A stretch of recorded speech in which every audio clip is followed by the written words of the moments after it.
All right, we're back with Nate Bargatze.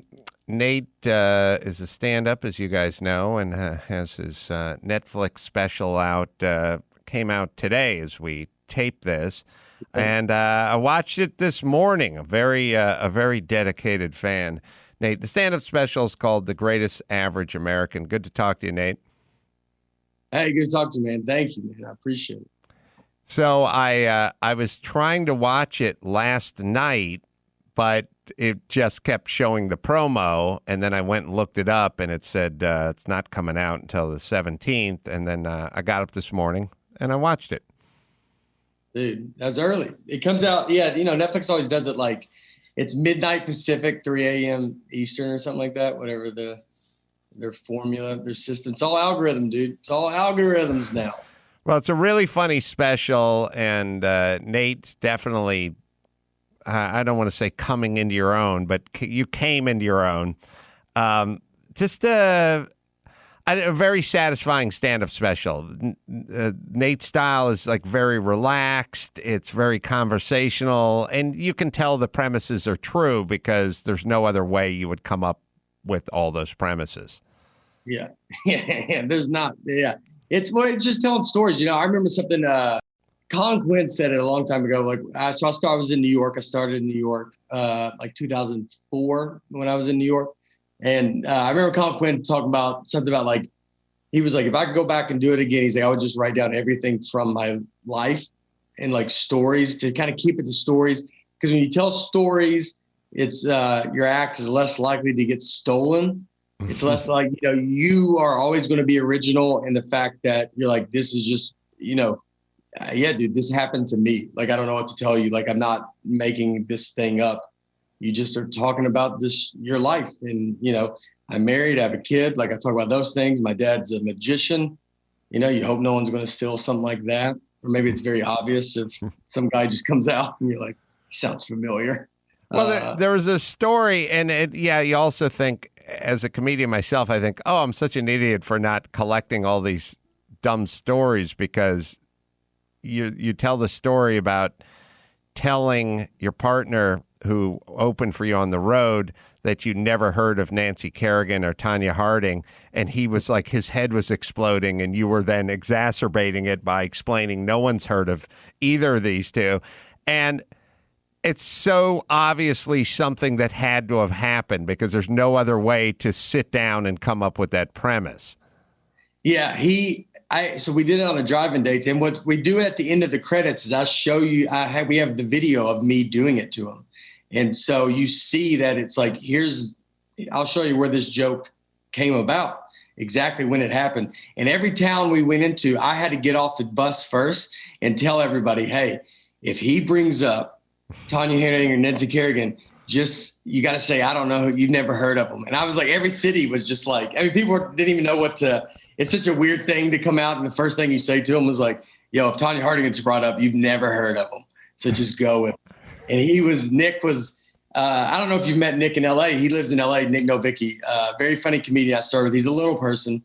And so he's just, I don't know, he always believes anything I tell him. And it always works. And I just keep doing it to see how long, I don't know how long this roller coaster, it's been going for 15 years. So I love it. Yeah. And it's funny in the special, Nate says, man, they ought to do a 30 for 30. That's such an awesome story. And he's like, they've done them. They've done tons of stuff. I was like, they should do a movie. He's like, there is a movie. It's out right now. Look,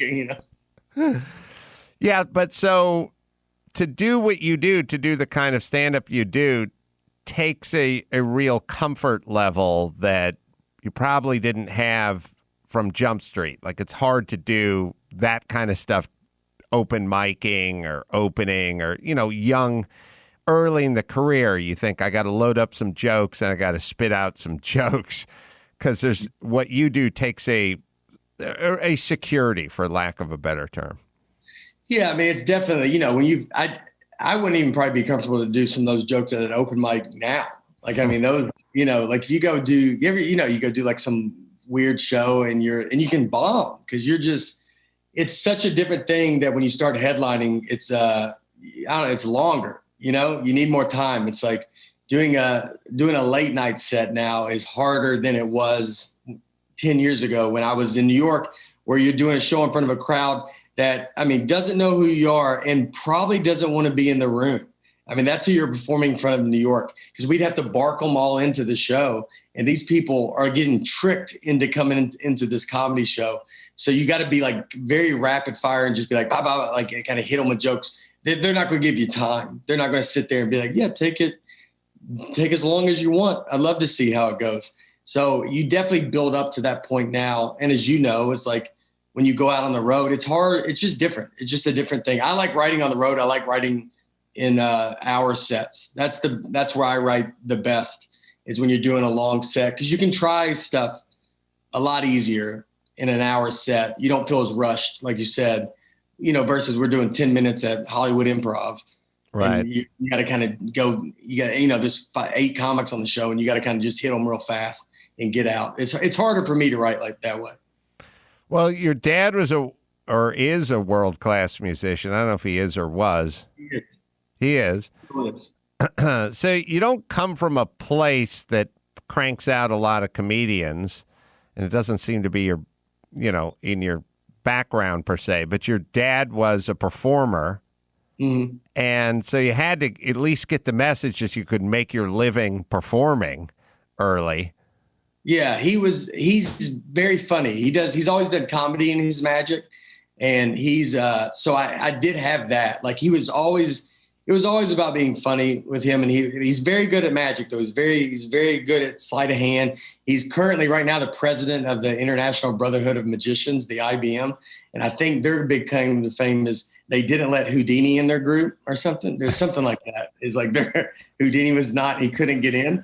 Wow. Yeah, really? I mean, yes, there's a few of them. Yeah, there's a few. He wanted. I don't know. I wish I could remember the whole story. There's something like that. Houdini was. There's a few of these magician groups. Magic is there. It's a very close knit group. Like obviously, like those guys are. There's a lot of really funny and great magicians. And you only know about like 8 of them, like David Copperfield and right. Angel. So there's only there's like 5 or 6 famous ones, and then there's a bunch that are not, and they're just big in their own world. Amazing Jonathan is in there. His comedy was his magic was very funny. But Amazing Jonathan's also a good magician.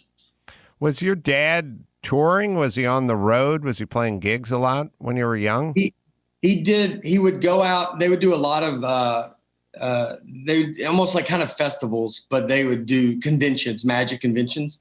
So he always had a day job. He was a teacher, and then he started working like in Nashville. So he's always had a kind of a day job to do this, but he would go on the road and go do these conventions. He did some comedy clubs back in the 80s, but he never was like fully, he had us, he had a family. So he was never just fully doing magic in that sense, but it was basically like a comic that just had a day job the whole time.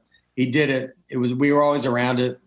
A lot of oranges, dude. We had a lot of extra lemons, more lemons than normal. We're looking at him right now. Yeah. For you, are you from Old Hickory, Tennessee? Yeah. It's a suburb of Nashville, basically. But yeah, it's where Andrew Jackson is from. And you're named Old Hickory. And were you? And I'm watching a stand-up special, but you're working at an Applebee's, right? At a certain point. Yeah. And the thing about Nate's stand-up special is you don't have to go, is that true? Is that true? It's true. Because you look at me and you're like, yeah, this dude eats at Applebee's. But so when did it start for you? When did the notions of doing stand up for a living start for you? I was working at I tried to go to college, didn't really work out, and I knew it wasn't going to work. I went to community college for 1 year and have 0 credits.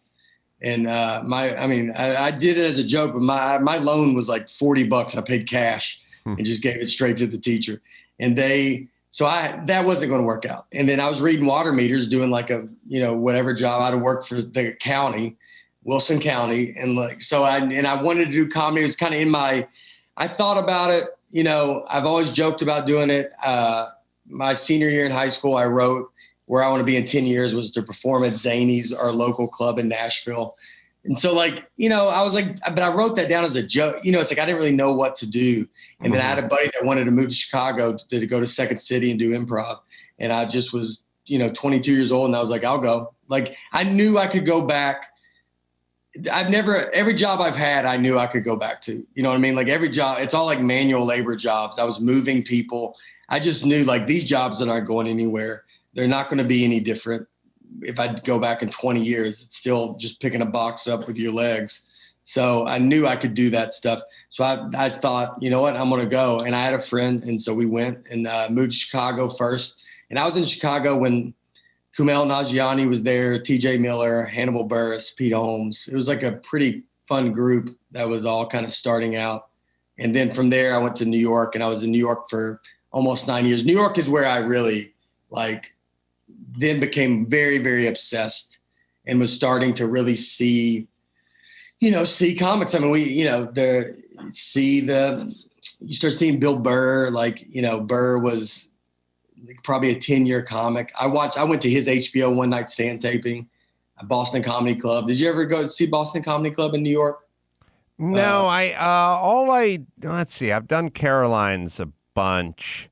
And I'm trying to think. I've always been in LA, and then I've always been sort of, I don't know, in and out of the scene, I guess. Like I always did radio and TV shows and stuff like that. I was never until recently a stand-up comedian that you could call a traditional stand-up comedian. I never really worked out. I took a kind of circuitous route. Were you in it? Did you route. Start comedy at the beginning though? Like, did you? And then it just led to like the other way, like with radio and that kind of aspect. Because when you do you're good at stand-up, and the fact that you know how to tell jokes, like you know what I mean. Like you're like a regular comic. Well, I started off doing sketch and improv comedy at the Groundlings, and then formed Acme Theater later on, and did little bits and pieces of open mics, but I never had a comfort level. I was like, I guess my feeling in life is I will be my own biggest critic, and if I don't feel like I'm doing something right, I'll stop doing it. Like I felt like an imposter as a stand-up comedian. I didn't feel like I had my voice. I felt like I was kind of wasting the audience's time. And it was just like, I just thought I sucked at it. It's not that I wasn't funny. It's that I was funny, but it wasn't really translating into stand-up. I still feel that stuff now. Yeah, I do too. Yeah, you go and, I just was talking to, because I was just in Austin and I saw Rogan, and I was talking, we talked about this exactly, this imposter feeling. Like, when you're headlining a show and like you're in a theater and these people, and you have a moment of you're like, who are these people here to see? Right. Like you just think because you're like, dude, I am awful. And you feel that when you're trying to write a new hour, like right now, I got to come up with a new hour. And every time you put a special out, you're always just right afterwards, you're like, I can't do this anymore. Dude, I am maybe the worst comedian that's ever lived. You just feel that. You never feel good. And I think you don't want to feel good. Yeah. I think it's bad if you go, no, I'm pretty good. Like if you ever feel that, you need to be like, you probably need to get out. Yeah, I think there's an element, this weird kind of healthy balance to feeling like it's like sort of a combination or a balance between comfort in your own skin and kind of feeling like you're always being chased and it could all go away tomorrow. You know? Yeah. And it's interesting because I haven't not worked a day in 25 years in show business. In comedy, having a million different jobs, but I still wake up every day and go, fuck, I better go do something. Otherwise, this thing's going to end by Wednesday. Dude, you don't feel, you don't have a job. Like you feel like you don't have a job. We have nothing concrete. I have nothing. There's not, I don't work for someone. I always tell that with comics, like you got to be grateful every day. Cause you're like, dude, people just don't show up anymore and it's over. And you're always like trying to like earn an audience, and you got to be self-aware enough to know that where, it's like, dude, I'm nobody. I'm just trying to be funny. And like, I don't deserve this. I've not, it's not like I can look at Netflix and be like, you owe me these specials. They don't owe me anything, dude. They can tell me to beat it tomorrow and I got to figure it out. And like, that's how, I think that's where good material comes from. Are you listening, Monique? I don't know. Google Monique and Netflix and maybe you'll laugh. Yeah. So it's good. Like it's a good kind of humble, it's like a fine line between humble and low self-esteem, and you have to you want to be humble, but you don't want to, you want to own it. Be confident and tell the jokes, but yeah, we don't ever feel like we belong in the room. I've never felt, that's like like with Hollywood, like you always feel, you don't feel like you belong there. It's like, that's why, when you see like comedians or actors or like all these, I don't know, they just get where they're like, let me tell you what you should be doing, and you're like, dude, just do your dumb act and get out of there. Like, Patrice a long time ago was like that kind of like, just do your dumb act. I remember Dave Attell, after doing a late night set, I said to him, something, I was like, God, I got to go write new jokes. He's like, oh, you got to go write new jokes? That's like, just like making fun of me. Is that hard for you to write new funny, ha jokes? And you're like, yeah, dude, you're like, that's what it is, man. It's like, you can't feel sorry for yourself. We're lucky to get to do it. And you try to do it as long as you can. Did you, so you grow up in Tennessee, you're not a great student. You sort of humbled. School teacher, dad, probably not a bunch of money floating around the house. You get yourself a job at reading meters and moving and working at Applebee's. So you moved to Chicago at 22, did you say? Yeah, I think I was 23. 22 is when I was like started thinking I was going to do it. I started delivering pizzas extra to save the money up. And then 23 is when I started comedy. And how encouraging was your environment, friends, family? Like, what made you think you could do it? My parents were way on board. I mean, they with my dad doing magic and doing something different, they were, I was very lucky in the fact like that. They were super, super supportive. And I talked them into giving me money for like all these dumb contests. I was like, I need to do this contest. Like, you don't understand. Like, I got to pay for this, like $300 to this guy. I get a good tape out of it. Like, my parents were just, and they didn't have any money, but they would, whatever I wanted, they were like, all right, if you got to do it, so they were super, super supportive of all of it. So I never had that, I used to have a joke about that where, like, when people are like, I want to dedicate this to everybody that doubted me. And you're like, dude, who's doubting you? Like it's always like an NBA athlete. You're like, right. 6'10". You're like, I thought your parents were your children. No one believed you. No one in your family was like, yeah, I think you can do it. I know. Your doubters all become your peers. That's when it happens. It's people, you're a comedian, other comedians that like, I feel like you always feel like you're leaving them behind. And they're the ones that, I always think that's the ones that pull you down. It's never, I don't think it's your family. Yeah. No, it's like after every Super Bowl, whoever won is in the locker room explaining nobody but the people in this locker room thought we could win. It's like, I don't know. Go to Vegas. I bet there's a lot of people that bet on you. Yeah, they got your jersey, your name's on someone's shirt outside. I think that guy believed in you. Plenty of people believe before the season. So, it's interesting. So comedians, let's talk about them. So you're saying comedians would be the ones that would be more negative than friends and family in terms of believing in you. Yeah, man. They're the ones that like, you say you want to go do something. I mean, when you have like crazy dreams of wanting to go do something, they're the ones that are like, dude, what are you crazy? You can't go do that. And that's, your family doesn't even know what you're doing. When I got Montreal New Faces and Just for Laughs Festival, when I told my uncle, he wasn't like, man, I've heard that's a great festival. He doesn't know what that is. Like right. No one knows what it is. It's your peers that know all that stuff are the ones that, that are like being like, you can't go do that. Don't go do, that's the ones you get jealous of too. I mean, something I learned in comedy was you got to it takes a long time. I always say you can either make it at 20 or 40. Like no one makes it in the middle. So you come out of the gate and you get really lucky and you shoot off to stardom, or you got to go through the whole system, man. And you got to like sit there and just hit all, every branch of the tree and just at the end of it. And those are the comics that, I mean, for me, that I kind of look up to, like the Bill Burrs, or Louis, like Patrice was that, like these guys that you're like, yeah, dude, they get real, real good.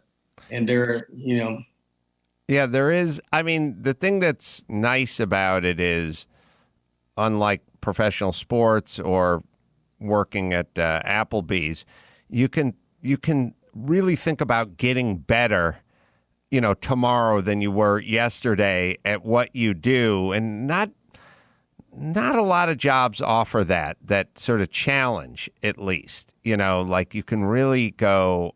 I was watching your stand-up special this morning, and I was like, yeah, I could do more kind of conversational story stuff. Like I could do, I was being inspired. Like I really was. Like I was thinking, I was like going, I'm going to do shows in Reno this weekend. And I was like, I'm going to try doing a little more of this, like Nate's doing.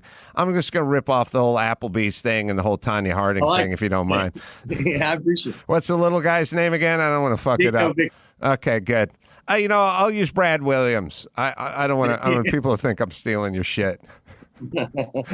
But no, you can like think I was. So I was watching your stand-up special this morning, like I said. And I found myself like making little notes of like little stories. Like this is a funny story. I never tell this story. It's true. And sometimes I think the mistake is I used to think, well, if it's true and it happened and that's how the story was, then it's not really a joke. So you can't tell it. I don't know if you ever thought that way. Oh, yeah, absolutely. I mean, I'm not, a lot of mine is it's all pretty much exactly the truth. Like, and I just kind of go from that space of like, when I tell a story, I mean, a big person that made that happen was like Louis C.K. Louis C.K. was like, I felt like when he first started talking about his life and it was like so real. And that was like, a lot of comics started kind of going down that path when I was just talking about it. Like, Louis, I remember Louis saying something like, he was like doing jokes about dolphins, and he's like, who cares about dolphins, dude? Nobody cares. And then he started saying like, I hate my kids. And then that's when it switched. And I think he did like Shameless was like the CD or the special that came out. That was like, this dude's talking about his life. And and no comics weren't doing that so much then. Before that was like Chris Rock, where I always heard like Chris Bring the Pain when that came out. Chris like was on the road. He was doing SNL, was on the road, and no one really knew where he was. And he came back from off the road and just like was doing Bring the Pain. And everybody was like, all right. Like, it was just another level. So, yeah, I mean, I think comics, now comedy feels it's a lot more personal than it's just up there like telling jokes, like in the old school way. Yeah, I was thinking about when I was watching the special, The Greatest Average American, by the way, available now on Netflix. And I thought the premises were definitely something that had actually happened. And so once you're in on the premise, then you don't need the rat-a-tat-tat punchlines because you're so in on the premise. The punchlines are just things that are organic to the premise versus if you go, oh man, dating, boy, I tell you, dating's tough out there. Am I right, fellas? It's going to be a tough date. Then you need these big fat punchlines at the end of it because you have this generic premise that people know isn't actually going on, if that makes sense. Yeah. I always put myself too in the jokes. Like I always think that if you talk about you and yourself and it's your world, I always looked at it as like the audience can either laugh at you or they can laugh with you. So that's when you get like couples coming out and I'm I'm like their husband, or the women feel like, oh, I'm his wife, or, it doesn't really matter how they're relating to it, but it's like, it makes it more relatable when you just put yourself in this situation, you don't feel like you're making fun of someone. I don't ever want to like, where you're like, feel like you're just pointing out, what's this loser in the front? You ever see these idiots? Like, you just make yourself the idiot.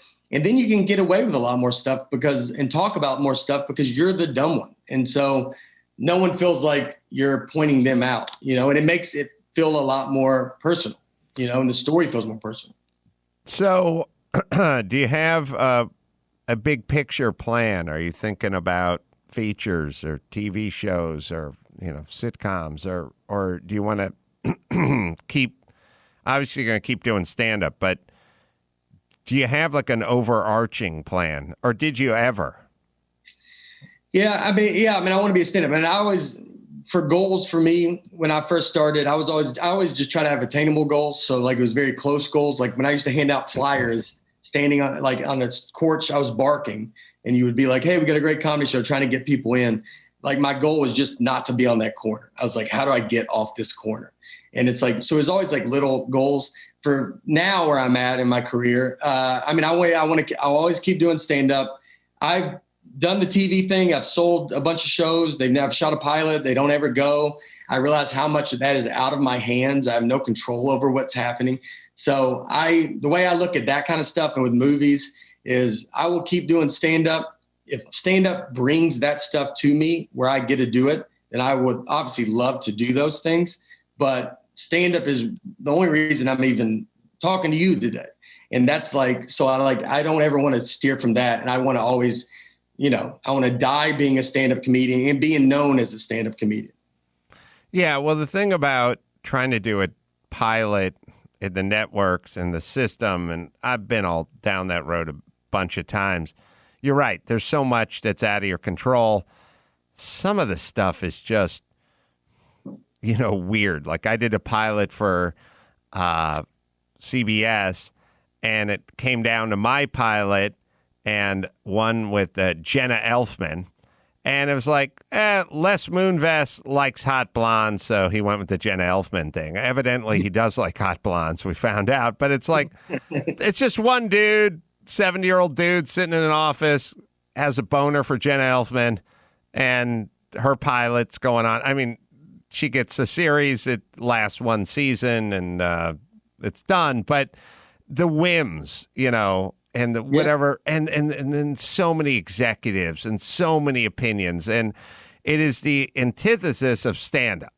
So stand-up is 100% your control, mostly good, but if you crash and burn, you're going to take 100% of the blame for it as well. But the system is the exact opposite of stand-up. So while it's nice to have a successful TV show, movie career, and all that kind of stuff, at a certain point, you really get used to that autonomy and that I'm going to make these decisions and I'm going to decide what's in the set. And it's really hard once you get used to that to deal with the committee. Yeah. Yeah. All that stuff and I dealt with that with like the pilot we shot with ABC, and it was that same, it's like you think, I don't know, then sometimes you're talking to people that are like the execs are these like, they got so much money. They've been like, they've been rich for so long. They live in like, like they don't even live in like, some of them don't live in the real world. And I remember we were talking about spanking, and I was talking to someone and they were like, do you think people spank? And I was like, I absolutely think people spank. Like, but she, they realized that she's like, well, I don't think anybody does. I was like, maybe not in your office. They don't. These people on this floor don't. And I was like, we can go drive 10 miles from Beverly Hills and people are just whipping these kids. Like, I don't know. Like, I was like, it's happening. It's not like it doesn't happen, So it's hard to make them sometimes realize that you're like, this is not, they're making shows for each other. And then it's like, it's sort of like the Nancy Kerrigan, Tanya Harding thing, in that you write a joke and said, so-and-so hanging out at Burning Man, getting high and kicking his hacky sack around. And then they do that thing where they go, Lloyd's never heard of Burning Man. He wants you to get rid of the Burning Man joke. And you go, everyone knows what Burning Man is. And they go, yeah, but Lloyd hasn't heard of it, so this is going to get rid of it. It's like, well, fucking tell Lloyd what Burning Man is. So, yeah, but if he doesn't know it, he doesn't feel like other people know it. And now you're in this insane world where you're like cutting good jokes, or someone said, instead of saying Burning Man, just say at the beach. And it's like, that's not as funny as Burning Man. Yeah, but Lloyd's never heard of Burning Man. Well, Lloyd should get out of the fucking house every once in a while. You have no idea. These people are so insulated. Yeah. They have no fucking references to anything. And the other thing that'll drive you nuts, sorry, but you got me angry now because I'm reliving this. Look, I came in to rile you up, dude. Yeah. I said it in a room. It's like we sat in a room with all these fucking worthless executives, and they were like, well, we want him to be likable. He should be likable. He should have a lot of heart. He should this and that. After about 20 minutes, I said, I haven't heard anyone say the word funny.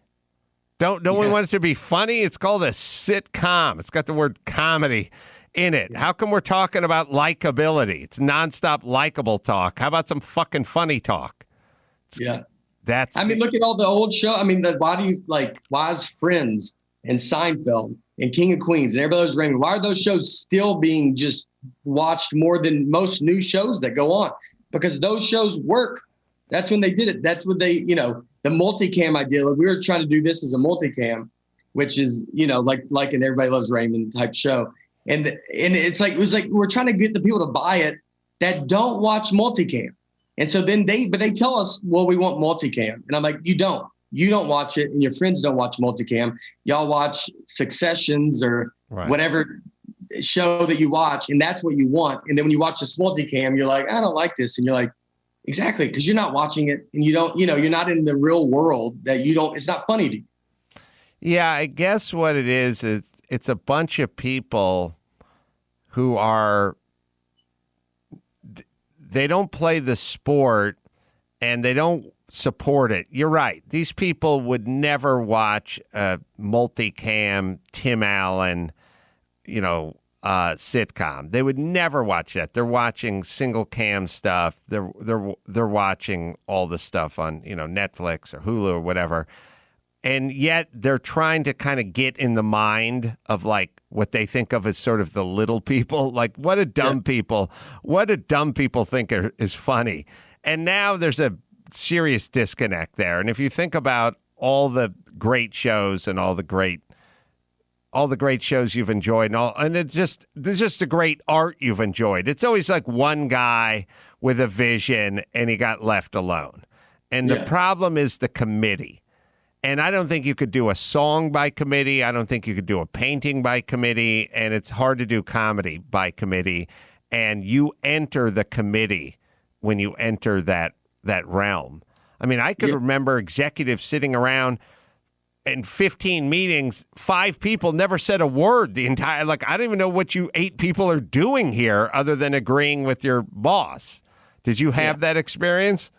Yeah. Well, I always think too, like you got to have like, you need regular people in your life. So you got to like too many people they don't talk to anybody from their hometown. Like you need to call your high school buddies. If you're sitting there and you're like, I just bought a couch that costs $50,000. You need like a buddy that goes, what? Right. My car, both my cars don't cost that. Like you need someone that just rails you back in that, that you can check with. And so that when people write, sometimes it happens with when they write shows is people, they're not writing to like a reality that they live in. And you got to have that, you got to have some normalcy. You need some regular people running around that, don't live in our chaotic world. We're going to take a quick break. We'll come back with more with Nate Bargatze and his stand-up special right after this. All right, back with Nate. The stand-up special, Greatest Average American, very funny on Netflix. I actually kind of doubled down on your stand-up specials because when I was trying to watch The Greatest Average American and it wasn't available last night, I just said, fuck it, I'll watch the Tennessee Kid, was it? I'm trying to think of where. Yeah, Tennessee Kid. Yeah, Tennessee Kid. I'll watch the one I already saw before, which is still good and worth a second watch. But I think the new one is even stronger. So let's talk about that process. You do the Tennessee Kid, you burn an hour. There's no more doing those jokes. Now you got to come up with a new hour. Always feels super daunting. I always tell people when I did the Man Show, me and Jimmy, we would come into the office like our first day of work, and we'd have the big cork board, and the cork board was lined out with tape, and every section was an episode, and we had 25 blank episodes like on this big long cork board, and there was nothing on it. And we used to just kind of look at it and go, how are we going to fill up these 25 blank slots with bits and man on the streets and, manovations and all this stuff. But then you just start. You just start, and if it was a montage, you just see the board start slowly getting filled up with cards, with jokes, with bits, and all that stuff. So it's just a process. It always feels daunting at the beginning, and then you begin, and it just takes its course. Is that your process? Yeah. I mean, so I'm doing it right now, and that's what happens. You don't know what you're going to talk about or what you're going to go do. And you got to you almost like just got to hope it comes. Like there's not like a lever you can pull that's just like, I need jokes now, because that like monologue jokes you can write typically like that. But when you're trying to create stand up, it's always a little bit different in the fact that you're like, I don't know how I'm going to get all this stuff. The lead up to this special was the one out now, The Greatest Average American. It was, we had to do it outside because of COVID. So we taped at Universal Studios, and everybody had to wear masks. But I had like a big theater tour lined up, and I was like, I kind of already had the hour kind of there. And I was like, all right, I'll probably tape in September or something and get going. And then COVID happened, everything shut down. So I had to like finish building it up. And like, I did drive-in movie theaters and like all those kind of drive-in shows where you can't, where you're just performing for a car, like a bunch of cars, and then you see a car leave early, just headlights hit you in the face and just drives off, and you got to watch it. But it was like interesting to like, I had to learn how to do that kind of timing, the timing of not being able to hear. You're almost like to just trust that these jokes are working, Yeah, the drive-in shows, I never thought about the fact that you can't hear any response. No, yeah, dude. They flashed their lights. Sometimes they honk their horns. That's about sometimes people would sit out front. I went into them. You got to go into them with like the right mentality of like when we were doing them in the summer, it was like, look, these people want to get out, and you just need to put on the best show you can put on. And it's not about me. It's not about like, I don't get the luxury to be like, well, it's not exactly how I wanted it. It's like, it's not about me. It's about doing the show and getting people something to get to do. And we did a show in Cleveland in a drive-in, and there was a train that would just go by, and it was the loudest. It wasn't like just like a little tiny train kind of sneaking by. I mean, it was like like one of those express, just a bah, bah, bah, bah, bah, bah. And you couldn't hear your own self-talk, and you would just kind of just keep talking. But then the way it's set up, the drive-in, there was people on one side that couldn't hear the train. So it's not like you could just riff for 40 minutes on the train. I mean, there's some cars that are like, I don't even know what you're talking about because they're in their cars, the windows are up. It was a pretty wild. It was awesome, but it was definitely a different experience. Well, during the stand-up special, there was a couple helicopter interruptions, which is anyone who's filmed knows about the helicopters in Los Angeles. And, it's always funny. You didn't have this, but when you film stuff, the sound guy, the guy's home, the boom mics, always got his hand up, like, hold on. And then he does it when it's clear. But I never really thought about shooting a stand-up special outdoors. And there is the helicopter factor. They were, we found out later it was a police chase over at Universal Studios because they weren't, it was like they just kept coming back. Mm-hmm. And like, I know there's helicopters in LA, but you're like, why do they keep coming back? And it was both shows. My timing was the other thing that's kind of weird, your timing, have you done outdoor shows like you have done driving? I did that thing in the Round a few times out here in Los Angeles. I can't think of the name of that. What is the name of that, Chris? I can't think of the name of that thing, but I've definitely done I've done a few, and I've done in the Round.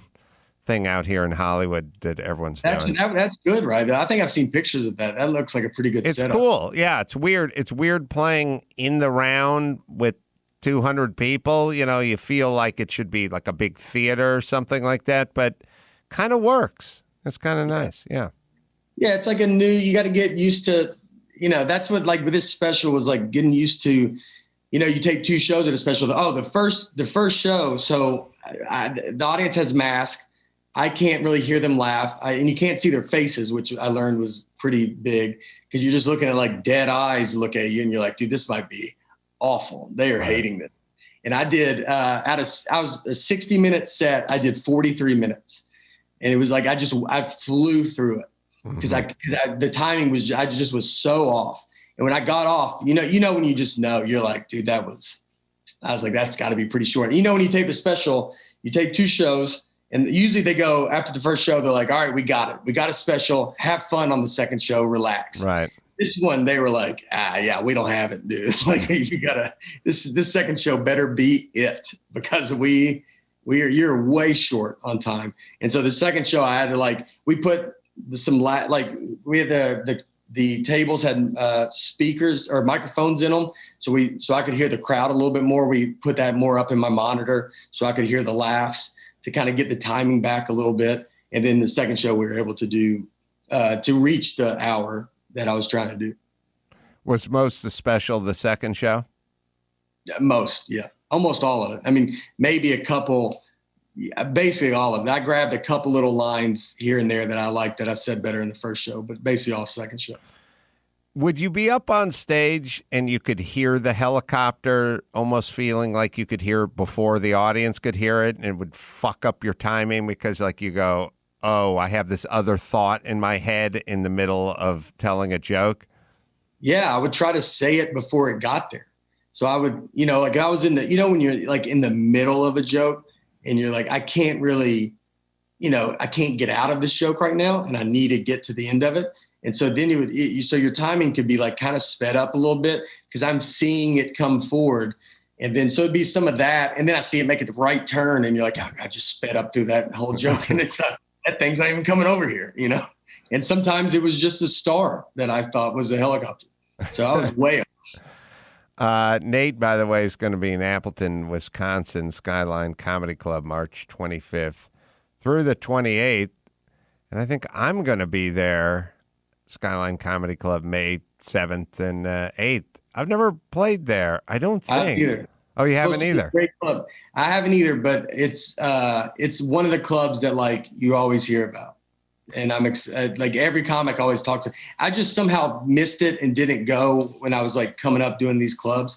But it's one that's that's a big one that everybody comes to. You're coming to Zanies too soon, right? In Nashville. Nashville Zanies, yeah, April 14th. If you're around, come on by. Yeah, I'll pop down there and see you, man. So for you, you're banging around for a lot of years, and is it a slow build trajectory, or does Netflix come a calling, and that's the big sort of quantum leap into the next level? And then how does even Netflix, how's that even work?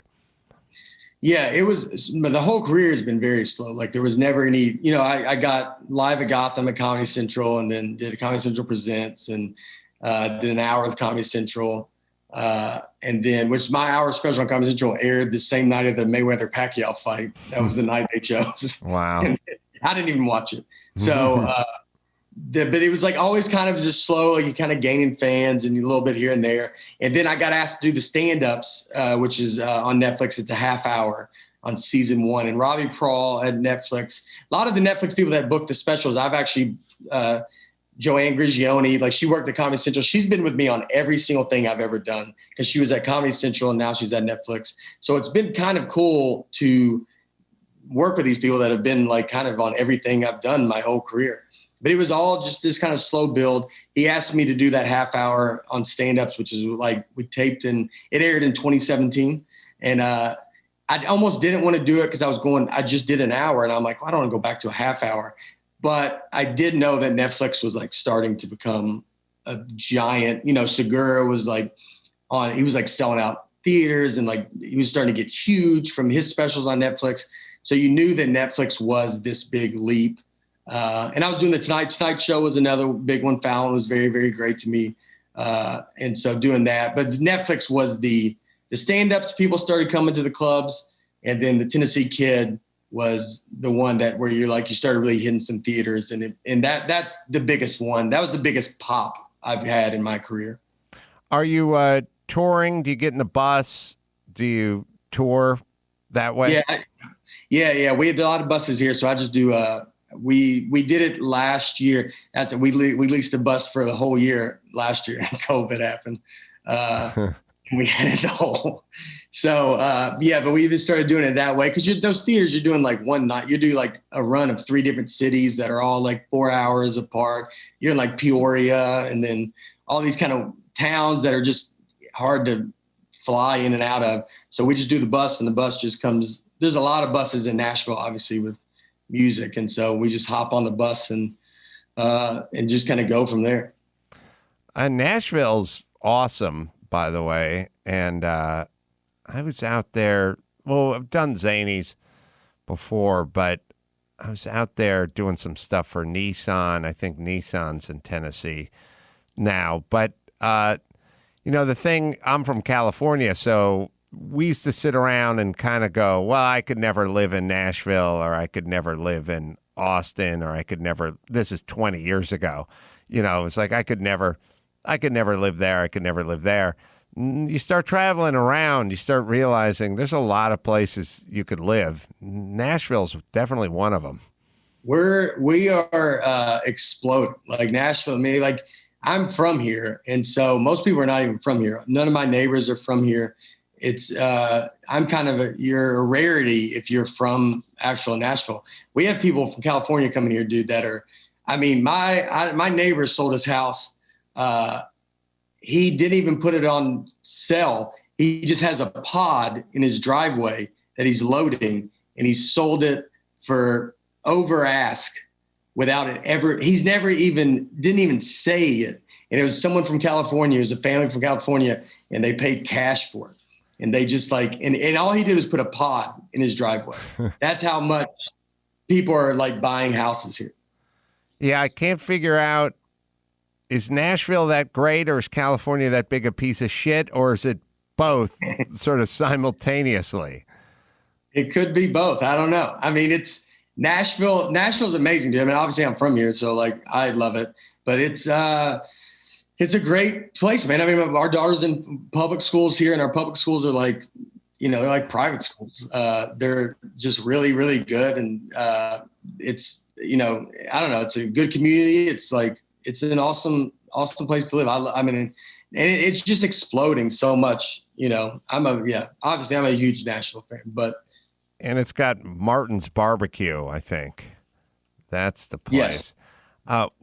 Chris, what theater did I play in Nashville that we just walked down the street and went to Martin's afterward? There's something, what theaters, the right? Ryman? Trying to think. There's T-Pack, there's the Ryman. Yeah, it was. I'm trying to think. It was one of those. It's right in the middle. We walked a couple miles down or maybe a half mile down the street. We went to Martin's. It had like the best goddamn brisket I've ever had in my life. But it must have been like in 2017 or something like that. Anyway, doesn't matter. Nashville's an awesome place. It's kind of nice that you hung around the sticks long enough for everyone to come to you. We got to look. They have, Theo Vaughn moved here, Steve Byrne, Josh Wolf. There's a lot of comics moving. I think it's here in Austin. There's like comics moving to Austin too. But I think it's going to be better. I mean, so many people realizing if you're a comedian, I mean, there's zero reason to be in LA unless you were like auditioning or something. So it's easier to travel out of the middle of the country. Yeah. Yeah, it's interesting, and maybe it'll end up being maybe it'll be some sort of comedic renaissance. Like maybe it'll be sort of Nashville. Maybe 30 years from now, when you talk about Nashville, they'll go, "Oh yeah, the place where all the comedians are," and then someone will go, "No, they had some musicians there two back That's in when I got started, was musicians. the day. Oh, did it? But it could actually transition into comedians because Steve Byrne I talked to, he was moving, sweetheart of a guy, by the way, and Theo, sweetheart of a guy, little nutty but sweetheart. Saw him at the outdoor theater stage in the round performing like last weekend or the weekend before too. So I don't know what he's doing. He goes back and forth. But that's the easy thing. That's why Nashville's so good, because we're, like a 3.5, 4.5 hour flight, depending on the wind, to LA. You're a under 2 hour flight to New York. That's why it became the Music City with the tour buses too, because it was so easy to really get everywhere. And when I did live in LA for a couple of years, and the hard part with traveling on the road was like, if you were Central Time Zone or over, you had to leave either at 5 a.m. or the night before to go do these clubs. And that's just adds, that means you're adding like a Wednesday to like because you got to travel to Indianapolis. And so you got to leave either early or late. And so, once you start doing the road, it's like, we're just such a good, easy place to get in and out. So the process is you're now beginning. So when did you tape the stand-up special? I know it was October. October 28th, yeah. Right. So how much of your next hour do you think you have put together? I went to Stand Up Live in Phoenix last week, and I would say I was doing like 25, 30. That was new.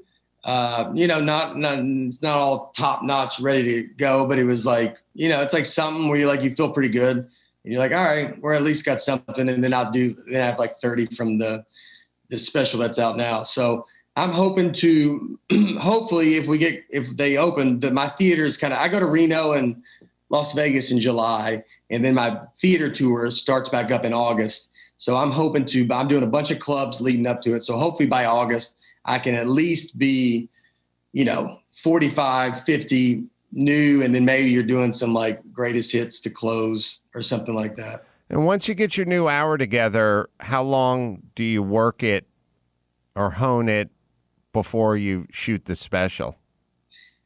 What I would love to do, and I don't know if I get to, is right now I would like to tape one every 2 years. So I would tape another one in 2023.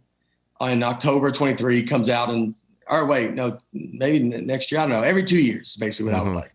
So it's like you if it comes out now in March, I would like another one come out in March of 23.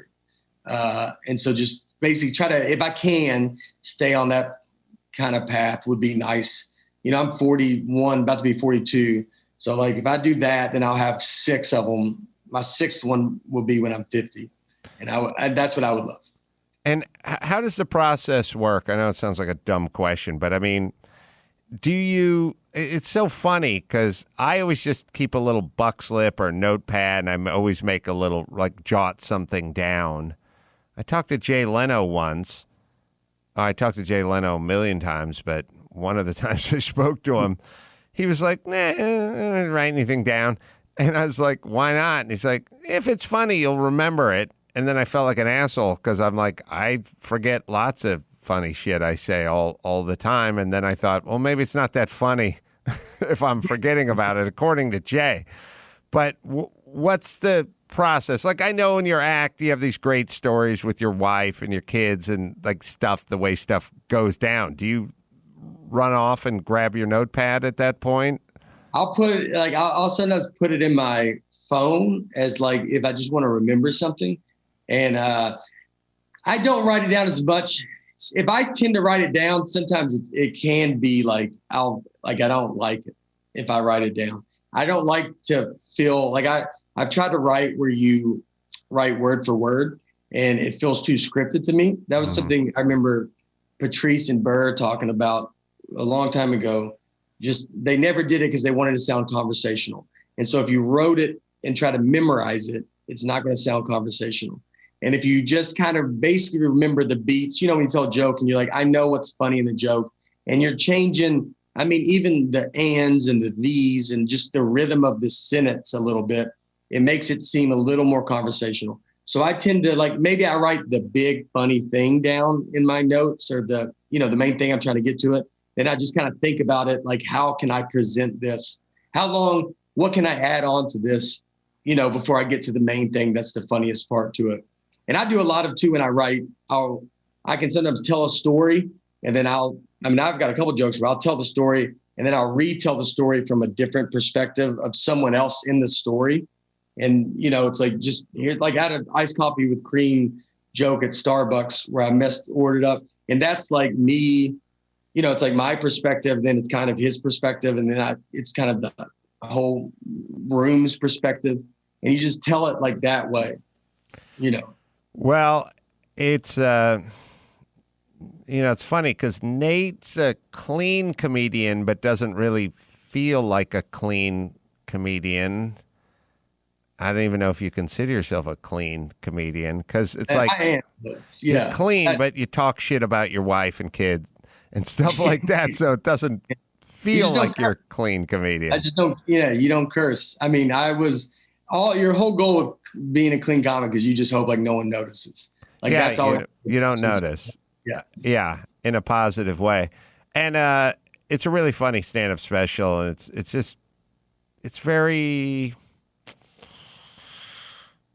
I don't know. Sometimes when you watch stand-up specials or stand-up, you feel like, sometimes I feel a little agitated by comedians. Like you feel like they're just kind of rat-a-tat-tatting, or they feel a little neurotic, or it's just, it kind of, your blood pressure goes up a little bit. Not always in a bad way, but just like after like, there's just a kind of an energy sometimes. And Nate's energy is like super conversational, super laid back, never boring, always funny, but just a very relaxed, comfort in your own skin presentation. And it just makes watching it like funny, but like kind of almost relaxing. Like I literally turned on your stand-up special this morning, and I just turned up the volume, and I assembled this chair that took about an hour in front of the TV set. I wasn't even looking half the time. I was just listening like you were on in the room. And it was super enjoyable. Yeah, that's awesome. That's very nice. I used to have people tell me they fall asleep to me, so that's also. You'd think you wouldn't want to hear that as a comedian, but it is high praise. The Greatest Average American is available now on Netflix, and live dates